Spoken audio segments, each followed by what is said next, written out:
자, 오늘 수업은 초예책이라는 책에서 넬 페인터의 사상에 대해서 공부해 봅시다. 당연히 이제 다양성과 지속 가능성 입장에서 한번 읽어보는 거죠.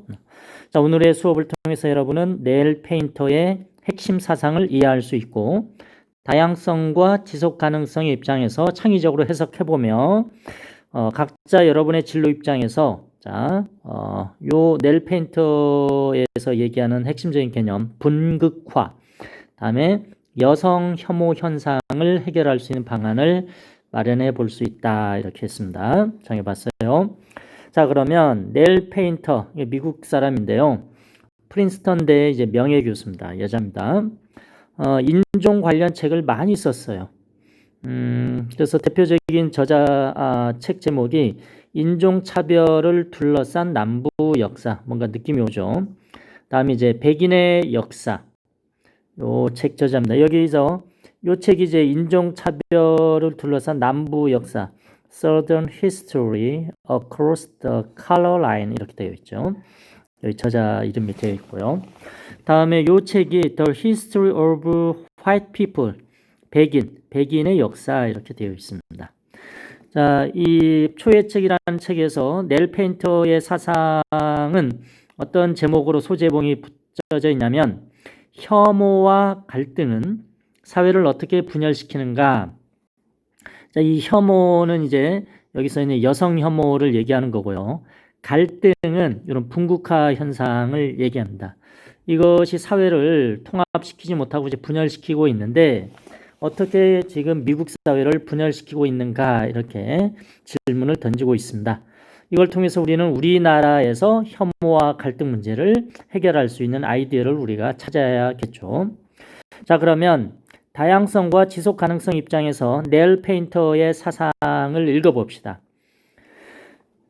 트럼프가 대통령에 당선된 이유, 이 미국의 사회학자들이 충격을 많이 받았나 봅니다. 많은 책에서 트럼프가 대통령이 될 리가 없었는데 됐다 이겁니다. 그래서 도대체 왜 당선됐는지에 대해서 분석들이 많은가 봐요. 그래서 넬 페인터는 두 가지를 이야기합니다. 하나는 백인들이 차별받는다는 그 피해의식이 백인의 우월주의를 자극했다. 그래서 트럼프는 이러한 것을 더욱 자극을 더 많이 시켰다 이거죠. 다음 두 번째는 미국이 남성 중심 사회다. 그래서 거기서 벌어지는 여성 혐오가 여자 대통령을 원하지 않았다. 뭐 이런 식으로 얘기하는 거죠. 그래서 두 가지 차원 얘기합니다. 갈등과 혐오. 자, 넬 페인터는 얘기합니다. 백인들의 의식이, 이제 백인의 역사를 이렇게 쓴 저자이기 때문에 백인들의 의식이 어떻게 변화했는지를 세 가지 단계로 구분했습니다. 첫 번째는 이 특권층 백인들의 생각이 있는 거죠. 와스프. 우리 영어 공부하다 보면 요거 많이 나오죠. 화이트, 앵글로 섹슨, 프로테스탄트, 이렇게 해서 파워 엘리트층에 속한 백인, 화이트, 개신교도 프로테스탄트, 걔네들의 우월의식, 이게 이제 초창기에 이런 생각들을 가진 거죠. 근데 백인들도 구분이 돼요. 얘네들끼리는 이제 튜턴족과 앵글로색슨족, 요거 이제 영국에 이제 정착한 애들, 그래서 이 얘네들이 이제 미국으로 건너갔죠. 그런 애들. 다음 튜턴족, 여기 독일 계통에서 스칸디나비아 반도 쪽으로 이렇게 움직였던 애들. 예. 그쪽 보면 뭐 노르웨이, 핀란드 이런 애들 보면 되게 백인, 키도 쭉쭉 크고 이렇게 하죠. 예, 얘네들이 백인들 중에서도 우월하다, 뭐 이런 생각들을 자기네들끼리도 갖는가 봅니다. 다음에 백인, 그 다음에는 이제 켈트족, 아일랜드계나 스코틀랜드계, 영국에서 아일랜드와 스코틀랜드계 이렇게 서로 같이 살고 있지만 자기네들끼리도 이렇게 서로 싸우고 있다 이겁니다. 다음에 이탈리아, 그리스 애들도 이제 백인이잖아요. 걔네들 유럽에서 동부와 남부의 이런 가난한 백인들 이렇게 구분했습니다. 그래서 이 와스프 AS는 앵글로 섹슨 혹은 튜턴족, 얘네들을 얘기하는 거죠. 처음에는 그런 백인들이 그런 생각을 가졌어요. 근데 이제 시간이 지나면서 얘네들끼리 이제 구분이 이제 무의미해지고 얘네들은 하나의 그냥 백인으로 이제 묶이는 거죠. 그래서 흑인과 아시아인과 구별되는 집단으로 이제 백인을 이제 자기네들끼리 바라봤었죠. 이때까지도 역시 우월의식을 가졌습니다. 자, 그런데 2016년부터 2017년대에 이제 백인들의 의식이 이제 바뀌었습니다. 그동안 자기네들이 이 미국을 지배하고 있다고 생각했었는데 그게 아니라는 거죠. 이제 백인들이 이제 희생자라는 의식이 이제 생겨나고 있답니다, 지금. 네. 그래서 백인들이 이제 정체성 정치의 주체가 되기 시작했답니다. 자, 우리한테는 되게 생소한 개념이에요. 이 정체성 정치라는 게. 그럼 이게 뭐냐?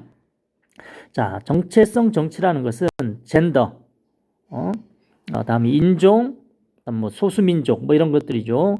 그런 정체성 때문에 차별과 억압을 받아온 집단이 스스로의 권리와 이익을 주장하는 것을 정체성 정치라고 합니다. 우리나라에는 뭐 이런 게 이제 많지 않죠. 왜냐하면 특히 이제 우리는 그냥 인종이 다인종 국가이지만 그렇게 미국처럼 다인종이 아니잖아요. 다음에 민족도 그냥 한민족이 대부분이기 때문에 예, 이런 게 없는데 미국은 뭐 이런 게 이제 많은가 봅니다. 당연히 많죠. 이제 전 세계 온갖 인종들, 민족들이 다 들어와서 살고 있기 때문에 거기에서도 주류가 있고 비주류가 있는 거 아닙니까? 거기서 비주류들. 그리고 같은 여기 젠더 같은 경우에는 같은 백인 내에서도 남성과 여성으로 구분해서 여성이 이제 차별받는 거죠. 여기서는 이제 혐오받는다 이렇게 얘기합니다. 자, 이런 정체성 정치에서 그동안 우월한 집단으로 받아들여졌던 이 백인들이 자기네들도 이제 차별받는다 이런 말입니다. 자기네들도 차별받고 억압받아 왔기 때문에 우리의 권리와 이익을 찾아야겠다 이렇게 주장하는 것. 이게 정체성 정치입니다. 자, 그래서 다양성 및 지속 가능성 입장에서 미국의 정치 경제적 상황을 보면 이런 분국화 현상이 심화되고 있습니다.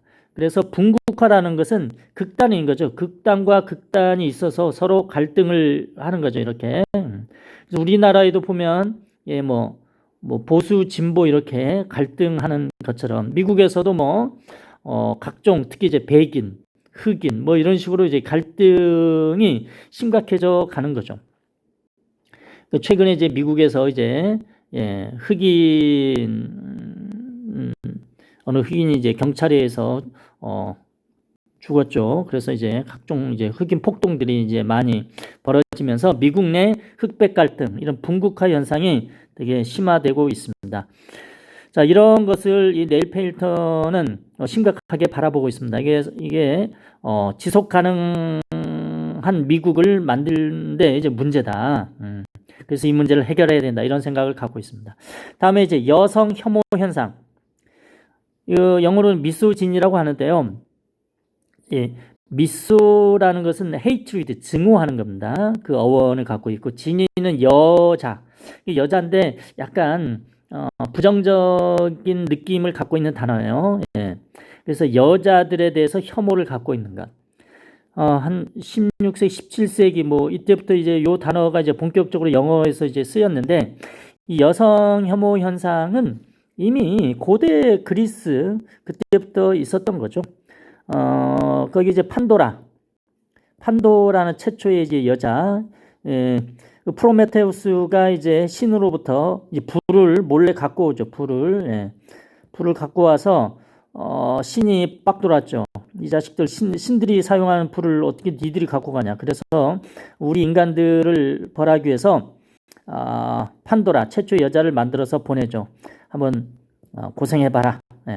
그래서 판도라가 상자를 열었더니 이제 온갖 악이 다 나오는 거죠. 그래서 그 모든 악의 근원은 바로 이 판도라라는 여자. 이때부터 이제 서양에서는 여성 혐오 현상의 어떤 출발이다 이렇게 분석하는 학자들도 많습니다. 뭐 우리나라도 비슷하죠. 뭐 동양이라고 해서 여자들을 아주 극진히 대우하거나 뭐 이러진 않았습니다. 그래서 우리나라도 마찬가지로 지금까지 있는 거죠. 자, 그래서 좋습니다. 자, 요런 미국의 상황, 이 상황이 네일 페인트는 심각히 우려된다 이런 거죠. 우리가 보기에 미국은 그나마 우리나라보다 여성이 남성보다 이제 받으면서 살고 있는 나라라고 하고 있는데 네일 페인터는 아니라 이거죠. 아직까지도 이 문제가 해결되고 있지 않다. 그렇기 때문에 우리나라도 특히 이제 남녀 이런 어떤 생각의 이런 갈등들이 되게 심각하잖아요. 페미니즘 막 얘기하면서. 네. 그래서 이 문제도 우리나라가 해결하지 않으면 지속 가능한 대한민국을 만들기가 쉽지 않습니다. 그래서 여러분들은 앞으로 미래에 이런 지속 가능한 사회를 만들기 위해서 이 두 가지 문제를 해결해야겠죠. 그래서 여러분 진로 입장에서 이런 분국화와 여성 혐오 문제를 해결할 수 있는 방안을 한번 마련해 봅시다. 예를 들어서 나는 건축공학과다, 건축 디자인을 할 거다. 이런 입장에서 이 분국화 문제를 어떻게 해결할까? 되게 이제 창의적인 아이디어들이 나올 것 같은데요. 이게 생각하기가 쉽지는 않은 것 같습니다. 영국의 국회에서는 이렇게 국회의원들이 가운데 이제 사이를 두고 양측이 서로 마주 보면서 앉아 있죠. 뭐 여당, 야당 이렇게 앉아 있어서 서로 대화하면서 뭔가 문제를 해결해 갑니다. 이게 분국화 문제를 해결할 수 있는 디자인의 구성인지, 디자인적 구조인지, 혹은 우리나라 보면 국회의장이 있고 여기에 여야 국회의원들이 이렇게 앉아서 이렇게 바라보는 입장이죠. 이게 더 좋은 건지 저 잘 모르겠습니다. 그래서 여러분이 이제 건축 디자인 입장이라면 이런 입장에서 이런 분국화 문제를 해결할 수 있는 건축 구조는, 디자인 구조는 어느 건지 이렇게 탐구해 보는 것도 재미있지 않을까라고 생각을 해봅니다. 자, 여성 혐오 문제. 자, 이런 것도 이제 마찬가지로 건축 디자인 입장에서 어떤 식으로 이 문제를 해결할 수 있는지, 저는 개인적으로 기본적으로 여자들도, 이게 여자나 남자나 인간이라면 기본적인 인권을 존중받아야 되잖아요. 저는 이렇게 바라보다가 생활하면서 지금까지 최소한의 인권은 편안하게 오줌과 똥을 살 수 있는, 제가 좀 똥이라고 해서 좀 그렇습니다만은 편안하게 화장실을 이용할 수 있는 권리가 있어야 된다고 저는 늘 생각을 했는데, 우리나라 이 화장실 건축 구조가 이게 잘 제대로 구현이 안 되는 것 같아요. 많은 경우 어디 공원이나 이런데 사람들이 많은 곳에 가보면 남녀 화장실이 거의 똑같은데, 남자들은 왔다 갔다 많이 하는데 여자들은 줄이 엄청 서 있는 거죠. 이것은 우리나라만이 아니고 외국에 여행하면서 보더라도 줄이 너무 많아요. 이건 심각한 이제 문제죠. 네. 그래서 여성 혐오 문제를 해결하는 출발은 아마 화장실의 구조를 바꿔야 되지 않나, 이런 생각을 개인적으로 좀 해봅니다. 자, 이런 식으로 여러분들이 각자 자신의 진로 입장에서 이런 분국화와 여성 혐오 문제를 해결할 수 있는 아이디어들을 한번 작성해서 제출하면 좋겠습니다. 자, 오늘 수업은 여기까지입니다.